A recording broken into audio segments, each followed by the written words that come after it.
पता था मुझे, अपने बाबा के स्वरूप को हानि नहीं पहुंचाओगे। सही कही तुमने। पिता की छवि ही पिता के समान भी आनंदीय होती है। ब्रह्मासुर, ब्रह्मासुर। ये मैं अपने वास्तविक रूप में कैसे आ गया?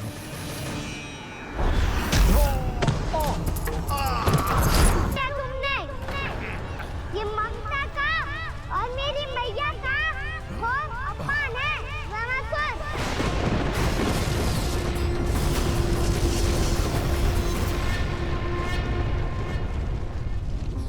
इससे पहले इस असुर के कारण निर्दोष प्राणियों का कोई अहित हो, मुझे कुछ करना होगा। यदि मैं माया का स्वामी हूँ तो आप भी बल के स्वामी हो। दाऊ, अपनी क्षमता, अपना सामर्थ्य स्मरण करो।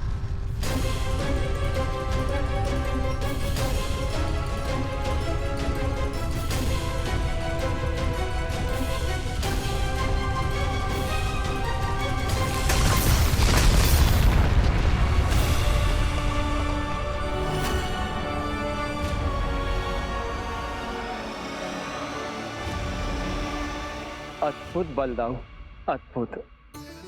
अपने बल का उचित प्रयोग करके आपने प्राणियों को हानि होने से बचा लिया और ये भी सिद्ध कर दिया कि इस युग में आपसे अधिक बलवान और कोई नहीं होगा। आज से आप बलदेव के नाम से भी जाने जाएंगे। आज से आप बलदेव के नाम से भी जाने जाएंगे। आपके चरणों का ये चिन्ह युगों युगों तक आपके बल की कथा कहता रहेगा। बलराम का चरण चिन्ह।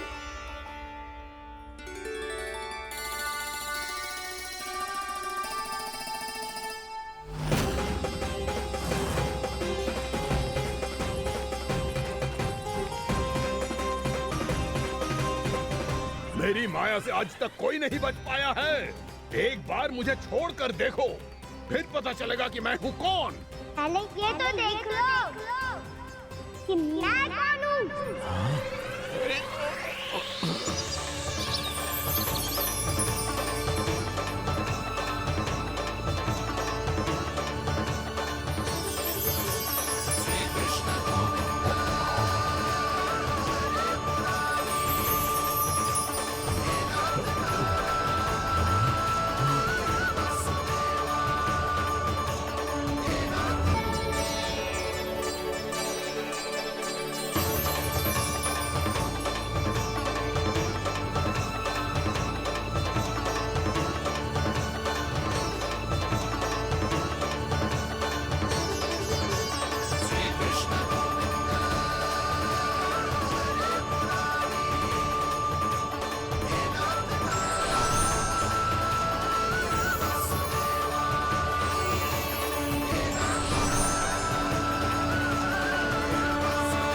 कुछ स्मरण आया ब्रह्मासुर?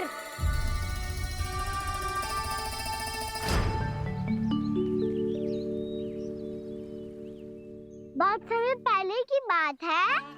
बहुत बड़े भूमाकर राज करते थे तुम्हें महान राजा भीमम के नाम से जाना जाता था।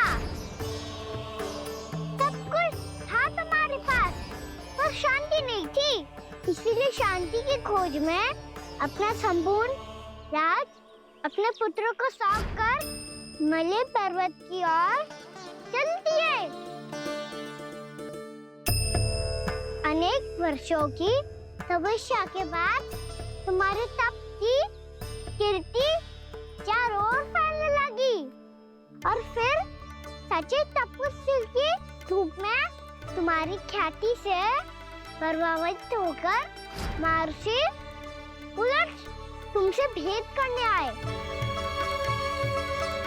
राजा भीमरथ, आपने ईश्वर की प्राप्ति के लिए सब कुछ छोड़ दिया, पर अपना अभिमान नहीं छोड़ पाए।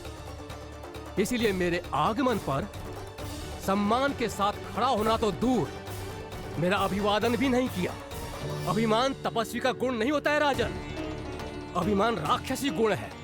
इसलिए मैं आपको श्राप देता हूं कि आप अगले जन्म में एक राक्षस के रूप में जन्म लेंगे, एक राक्षस के रूप में जन्म लेंगे। मुझे क्षमा कर दीजिए महर्षि, मैंने जानबूझकर आपका अपमान नहीं किया है। मैं तो यहाँ पर शांति की खोज में आया था। अपने भीतर के संसार में गहरे सोच विचार में डूबा हुआ था मैं। मुझे क्षमा कर दीजिए महर्षि, मुझे क्षमा कर दीजिए। अपनी भूल का आभास प्रायश्चित की ओर पहला पग होता है। मैं अपना श्राप तो वापस नहीं ले सकता, परंतु आपको एक वचन अवश्य दे सकता हूँ। जब भी प्रभु नारायण का अवतार होगा, आपको उचित समय पे वो वरदान देंगे जिसकी आप लंबे समय से प्रतीक्षा कर रहे हैं।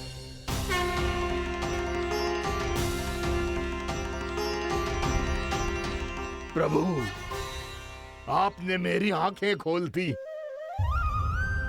अब मुझे पता चल गया है कि आप कौन हैं और मैं कौन हूँ। इसलिए आप मुझ पर कृपा करके अपने चरणों में स्थान दे दीजिए। मुझे वो शांति प्रदान कीजिए जिसकी खोज में मैं वर्षों से भटक रहा हूँ। शांति तो मोक्ष में ही है, इसीलिए मैं तुम्हें मोक्ष का वरदान देता हूँ।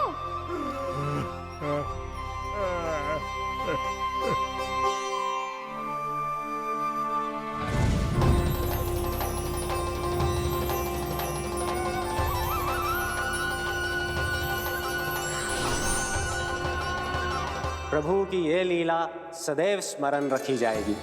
इस स्थान को इनका आशीर्वाद मिलेगा और इस कंदरा को व्योमासुर की कंदरा के रूप में पहचाना जाएगा। भविष्य में अनेक ऋषि मुनियों की शरण स्थली बनेगी ये कंदरा।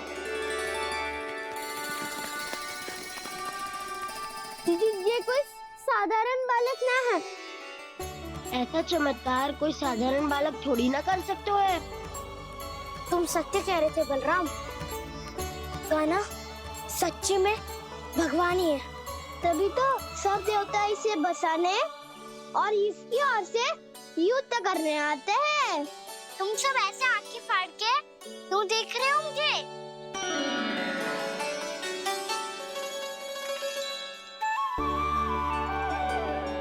बलराम, तुम बलवान हो और कान्हा भगवान है। दूर दूर तक कोई दिखाई न दे रहा है। ना जाने किस हाल में होंगे बालक। कहीं हम ही तो मार्ग ना भटक गए शीघ्रता के चक्कर में। अब तो एक पग भी ना चलो जा रहे हो। जल, किसी के पास जल है क्या? कंठ तो मेरा भी सूख रहा है मौसी। भाभी, निकट ही जमुना जी है, कहूँ तो वहाँ से जल ले आओ। मैं भी जा रही हूँ भाभी, एक से भले दो। हाँ चल, शीघ्रता से आओ। हाँ।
जानकी, जानकी, क्या होगा इसे? देखो ना जी, अब छलिया की सूचना मिलते ही हम सब बालकों को ढूंढने चली गई और ढूंढते ढूंढते सबको बहुत प्यास लगी आई जी। तो जानकी जमुना जी की नदी से जल लेने गई और उसने जमुना जी का पानी पिया और उसकी जेदशा हो गई। बालक कहाँ है?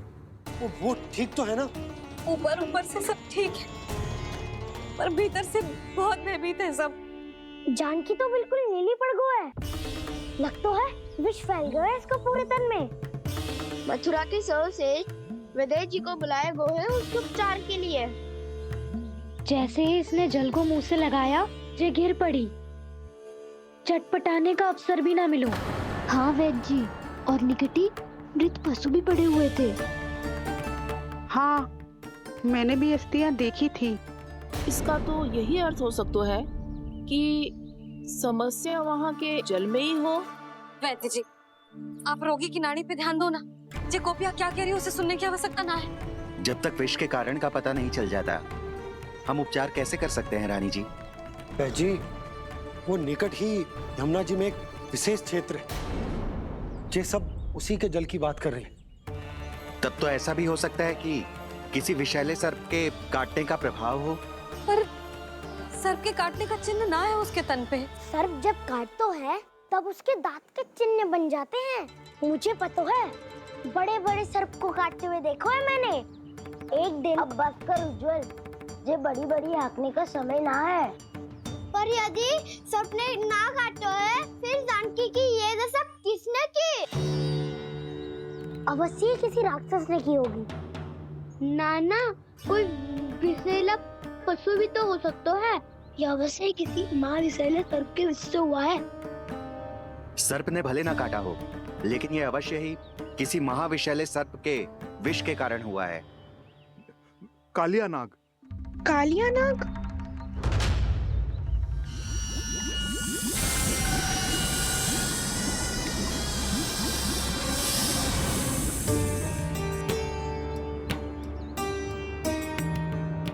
संकेतों से तो ऐसा लगता है कि जानकी ने कालिया नाग के क्षेत्र के विशाल जल पी लियो है।